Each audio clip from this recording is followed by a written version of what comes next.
नमस्कार दोस्तों, बहुत बहुत स्वागत है आप सभी का आपके अपने इस YouTube चैनल विजिटेरिया में। दोस्तों मैं हूं एडवोकेट मंजीत त्रिपाठी। दोस्तों आज के इस वीडियो में हम आपको बताएंगे डिटेल से कि क्या बैंक एनपीए से पहले लीगल एक्शन ले सकता है, क्या लीगल नोटिस भेज सकता है। आज के इस वीडियो में डिटेल से बताएंगे। वीडियो को पूरा देखिएगा और ध्यान से देखिएगा, ये वीडियो आपके बहुत ही काम की होने वाली है। दोस्तों ऐसा बहुत बार देखा गया है कि 1 से 2 ईएमआई बाउंस होने पर ही बैंक आपको लीगल नोटिस भेजने की धमकी देते हैं, रिकवरी एजेंट आपके घर पे आ जाते हैं। तो क्या ये लीगल है या इलीगल है और कैसे आप इसको रोक सकते हैं, आज हम लोग इसी को डिस्कस करेंगे और डिटेल से करेंगे और आपको बताएंगे कि अगर आपका 1 से 2 ईएमआई बाउंस हुआ है तो क्या बैंक लीगल नोटिस आपको भेज सकता है या नहीं, या फिर लीगल एक्शन ले सकता है कि नहीं। तो चलिए दोस्तों वीडियो करते हैं शुरू, और वीडियो को आप पूरा देखिएगा, ध्यान से देखिएगा, आपको सारी बातें स्टेप बाय स्टेप समझ में आ जाएंगी। तो चलिए वीडियो को शुरू करते हैं। और यहाँ पर हमने लिखा हुआ है कि क्या एनपीए से पहले बैंक लीगल नोटिस या लीगल एक्शन ले सकता है, लीगल नोटिस भेज सकता है कि नहीं भेज सकता है, लीगल एक्शन ले सकता है कि नहीं ले सकता है। तो जैसा कि आप सभी को पता है कि 3 मंथ्स की ईएमआई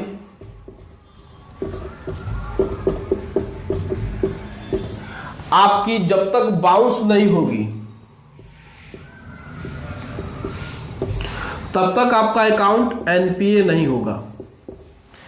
जब तक आपकी 3 मंथ की ईएमआई बाउंस नहीं होगी तब तक आपका अकाउंट एनपीए नहीं होगा। और जब तक अकाउंट एनपीए नहीं है बैंक कोई भी लीगल एक्शन नहीं ले सकता है। यानी कि जब तक आपका एनपीए नहीं है, नो लीगल एक्शन। बैंक किसी प्रकार से कोई भी लीगल एक्शन नहीं ले सकता है। लीगल एक्शन क्या होता है, जैसे कि कोई लीगल नोटिस भेजना, किसी कोर्ट में केस फाइल करना, case file in court.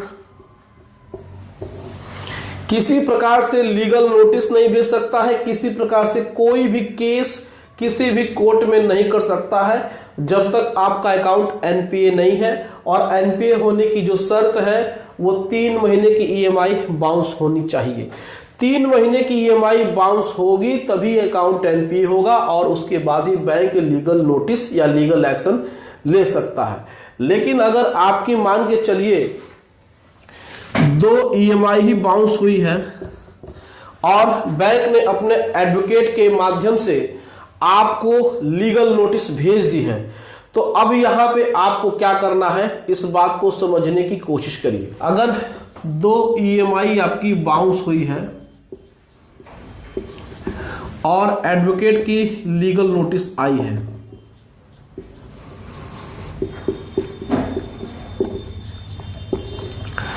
Advocate की लीगल नोटिस आई है, तो आप एडवोकेट की कंप्लेन कर सकते हैं। Complain against advocate. जिस एडवोकेट के नाम से आपको नोटिस आई है उस एडवोकेट के नाम से आप एक कंप्लेन करेंगे। कहां करेंगे? आप पुलिस स्टेशन में भी कर सकते हैं, या वो एडवोकेट कहां के हैं उस कोर्ट के, मतलब उस डिस्ट्रिक्ट कोर्ट में जो बार काउंसिल है वहां कर सकते हैं। बार काउंसिल, देखिए ऐसा हो सकता है, बहुत लोग नहीं करते हैं, लेकिन ऐसा हो सकता है कि एडवोकेट के खिलाफ भी कंप्लेंट हो सकती है। हमारा कहने का मतलब यहाँ पे ये है कि जब तक आपकी 3 ईएमआई बाउंस नहीं हुई है बैंक आपके खिलाफ लीगल एक्शन नहीं ले सकता है। ऐसा बहुत बार देखा गया है कि बैंक अपने पैनल के एडवोकेट से या फिर जिस भी एडवोकेट की वो सर्विस ले रहे हैं उस एडवोकेट के माध्यम से आपको लीगल नोटिस भेज देते हैं। यहाँ पर कंडीशन ये है कि 3 ईएमआई बाउंस होनी जरूरी है। जब तक अकाउंट एनपीए नहीं होता है, जब तक अकाउंट खराब नहीं होता है, तब तक कोई भी लीगल एक्शन किसी भी लोन डिफॉल्टर के अगेंस्ट में नहीं हो सकता है, कर्जदार के अगेंस्ट में नहीं हो सकता है। यही हम इस वीडियो के माध्यम से आपको समझाने की कोशिश कर रहे हैं। लेकिन अगर 2 EMI बाउंस हुई है तो बैंक क्या कर सकता है, इसको भी आपको समझने की जरूरत है।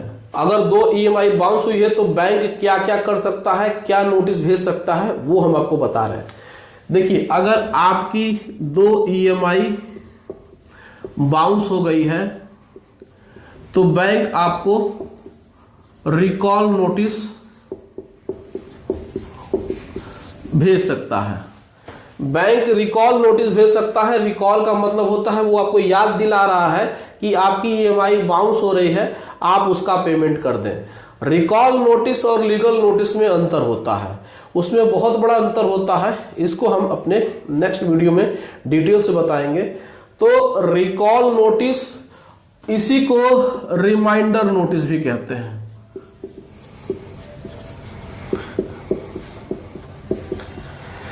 रिकॉल नोटिस और रिमाइंडर नोटिस, ये 2 नोटिस आपको वो भेज सकता है 1 EMI 2 EMI बाउंस होने पे ही। लेकिन बैंक कभी भी लीगल एक्शन या लीगल नोटिस नहीं भेज सकता है। वह सिर्फ रिकॉल नोटिस और रिमाइंडर नोटिस भेजने का ही अधिकृत है या फिर एथोराइज है।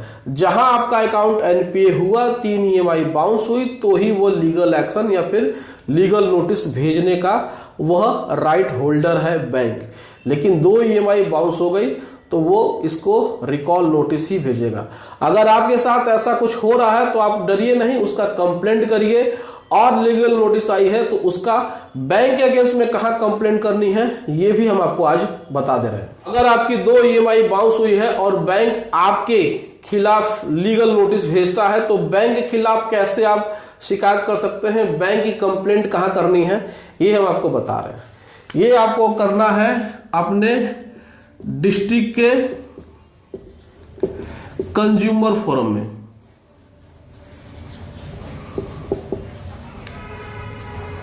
इसको हिंदी में कहते हैं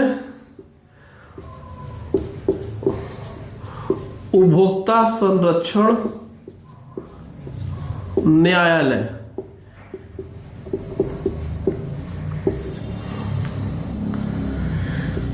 उपभोक्ता संरक्षण न्यायालय में आपको बैंक के खिलाफ केस फाइल करना है कि सर, बैंक ने अपनी सर्विस देने में डिफिशियंसी की है, अनियमितता की है, यानी कि अनियमितता, यानी कि इसको डेफिशिएंसी बोलते हैं of service, deficiency of service बोलते हैं इसको, कि आप डेफिशिएंसी ऑफ बैंक सर्विस का केस फाइल कर सकते हैं उपभोक्ता न्यायालय में, यानी कि कंज्यूमर फोरम में। अगर बैंक आपके खिलाफ 2 ही EMI बाउंस होने पे लीगल नोटिस या लीगल एक्शन लेता है, लेकिन वह सिर्फ और सिर्फ रिकॉल नोटिस और रिमाइंडर नोटिस भेजने का ही अधिकारी है। और अगर आपके साथ ऐसा कुछ होता है तो आप उस एडवोकेट के खिलाफ भी कंप्लेंट कर सकते हैं और बैंक के एथोराइज ऑफिसर के खिलाफ भी आप उपभोक्ता न्यायालय में केस फाइल कर सकते हैं। इसके अलावा बैंक कुछ नहीं कर सकता है, रिकॉल नोटिस भेज सकता है केवल 2 EMI बाउंस होने पे।